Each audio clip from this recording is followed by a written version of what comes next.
2 তারিখে আমাদের ওটিতে অপারেশনের দিন। যে দুটি সবথেকে বেশি ক্রিটিক্যাল কেস ছিল তার মধ্যে এটি হলো করিদ্ধার একটি বাচ্চা যার অ্যাক্সিডেন্ট হওয়ার কারণে পেটের ভেতরের মাসল ফেটে গিয়ে অর্গানগুলো সব স্কিনের তলাতে চলে এসেছিলো, তারই অপারেশন করা হলো, অর্থাৎ হার্নিয়া কেস।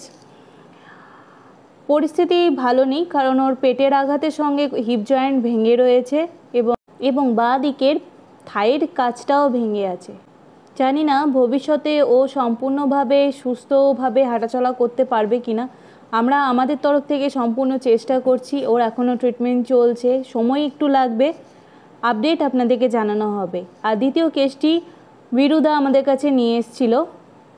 এই কুকুরটির স্কিন প্রবলেম হয়েছে, পেনিসে ম্যাগেটস হয়ে রয়েছে, কানের একটা পোর্শন পুরোটাই ম্যাগেটসে খেয়ে নিয়েছে এবং শারীরিকভাবেও প্রচণ্ড দুর্বল, রক্তাল্পতা রয়েছে, তার সঙ্গে মাত্রাতিরিক্ত দুর্বলতাও রয়েছে, অনেক বয়স, একটাও দাঁত নেই। ডাক্তারবাবু বললেন একে একটু এক্সট্রা কেয়ার নিতে হবে। ওর এখনও ট্রিটমেন্ট চলছে, প্রত্যেকদিন ওকে স্যালাইন করতে হচ্ছে এবং পুষ্টিকর খাবার দেওয়া হচ্ছে। প্রার্থনা করবেন বাচ্চা দুটি যেন সুস্থ হয়ে ওঠে, কারণ দুটি খুবই ক্রিটিক্যাল কেস। আমরা আমাদের তরফ থেকে আপ্রাণ চেষ্টা করছি দুটি বাচ্চাকেই যেন আমরা সুস্থ স্বাভাবিক জীবনে ফিরিয়ে আনতে পারি।